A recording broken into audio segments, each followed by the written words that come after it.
Welcome to Brooklands Museum, the home of British motorsport. We have the iconic banking of the famous circuit, or the old circuit, just over there, and it is also home to what I consider to be the greatest piece of British engineering, forget the French, ever. Ladies and gentlemen, there's Concorde, for crying out loud. All rather apt as well, because we have in our hands the 2011 Triumph 675R, which is a pretty nifty piece of British engineering as well.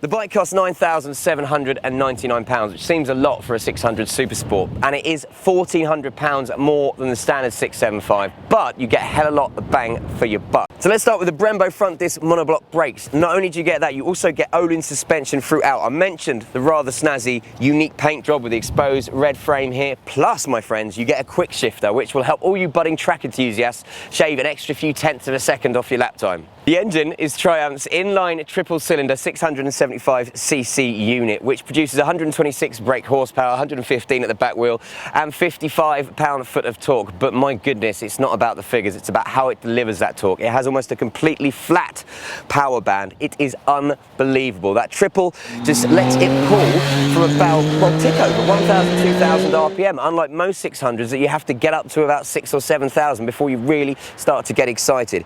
It is pretty spectacular, it's got to be said.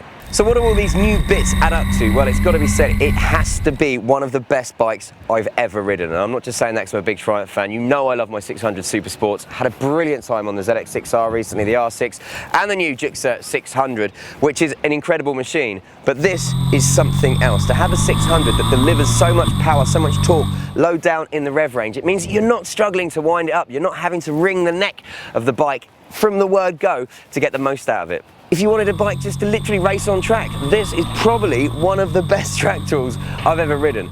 I sound like I'm waxing lyrical about this. Well, do you know what? I kind of am. I'm excited because Concorde's behind me, but I'm more excited about getting on this and riding it home because it is that special. Yes, it's a lot of money. £9,799 for a 600, when 600 usually cost you £6-7 grand, seems a bit. But if you think the standard bike, most 600s coming around £8,500, you're paying an extra 1,400 quid for all these goodies. You also get a really nice LCD and LED display.